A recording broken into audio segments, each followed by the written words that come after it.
തദ്ദേശ തെരഞ്ഞെടുപ്പിന് പിന്നാലെ തിരുവനന്തപുരം ശാസ്തമംഗലത്ത് ഓഫീസിനെ ചൊല്ലി എംഎൽഎയും കൗൺസിലറും നേർക്കുനേർ. എംഎൽഎ ഓഫീസ് ഒഴിയണമെന്ന ബിജെപി കൗൺസിലർ ആർ ശ്രീലേഖയുടെ ആവശ്യം രാഷ്ട്രീയ മര്യാദകേടെന്ന് വി കെ പ്രശാന്ത് എംഎൽഎ.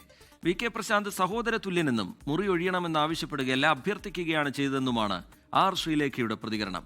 വിവാദം രാഷ്ട്രീയവൽക്കരിക്കേണ്ടതില്ലെന്നും ചർച്ചയായ സ്ഥിതിക്ക് രേഖകൾ പരിശോധിക്കുമെന്നും മേയർ വി രാജേഷ് പറഞ്ഞു. നാടകീയ സംഭവങ്ങൾക്കാണ് തിരുവനന്തപുരം ശാസ്തമംഗലത്തെ എംഎൽഎ കൗൺസിലർ ഓഫീസ് വേദിയായത്.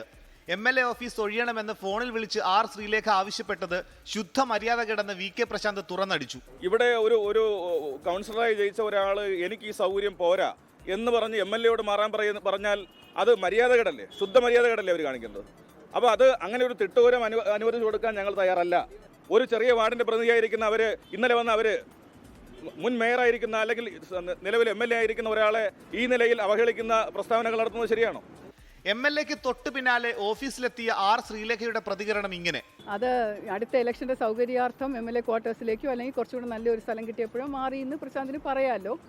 ഇതെനിക്ക് കിട്ടിയാൽ എനിക്ക് 5 വർഷത്തേക്ക് കൗൺസിലർ ആയിരിക്കേണ്ടതല്ലേ, എൻ്റെ ഓഫീസ് വർക്ക് ചെയ്യേണ്ടതല്ലേ, എനിക്കിവിടെ ജോലി ചെയ്യേണ്ടതല്ലേ, ഒരുപാട് പേർക്ക് ഇവിടെ ഇരിക്കേണ്ട സ്ഥലം അല്ലേ. അപ്പോൾ അതുകൊണ്ട് എനിക്ക് ഈ പരിമിതമായ സ്ഥലത്ത് ഇരുന്ന് ഓപ്പറേറ്റ് ചെയ്യാൻ പറ്റില്ല. അതുകൊണ്ട് എൻ്റെ ഒരു റിക്വസ്റ്റാണ്, ദയവ് ചെയ്തൊന്ന് പരിഗണിക്കണം, പെട്ടെന്ന് വേണ്ട, പതുക്കെ മതി, പ്ലീസ് എൻ്റെ റിക്വസ്റ്റാണ്, ഒന്ന് പരിഗണിക്കണം എന്ന് പറഞ്ഞപ്പോൾ അദ്ദേഹമാണ് ഇങ്ങോട്ട് പറഞ്ഞത് അത് പറ്റില്ല. മാധ്യമങ്ങളെ കണ്ട ശേഷം എംഎൽഎ ഓഫീസിലെത്തിയ ആർ ശ്രീലേഖ വി കെ പ്രശാന്തിനെ കണ്ടു. തമ്മിൽ പ്രശ്നങ്ങളില്ലെന്നും സഹോദര തുല്യനെന്നും പ്രതികരണം. വിഷയം രാഷ്ട്രീയവൽക്കരിക്കേണ്ടതില്ലെന്നായിരുന്നു മേയർ വി രാജേഷിന്റെ പ്രതികരണം. അതിന് ഇത്രത്തോളം രാഷ്ട്രീയവൽക്കരിച്ച് ഒരു ചെയ്യേണ്ട ആവശ്യമില്ലായിരുന്നു എന്നുള്ളതാണ് അഭിപ്രായം. അത്രേ അതിൽ സംഭവിച്ചിട്ടുള്ളൂ. ആർ ശ്രീലേഖയുടെ ആവശ്യം ന്യായമെന്ന് കേന്ദ്രമന്ത്രി ജോർജ് കുര്യൻ. സ്ത്രീ ശാക്തീകരണത്തിന്റെ ഭാഗമായി മാത്രം കണ്ടാൽ മതിയെന്നും ജോർജ് കുര്യൻ പറഞ്ഞു.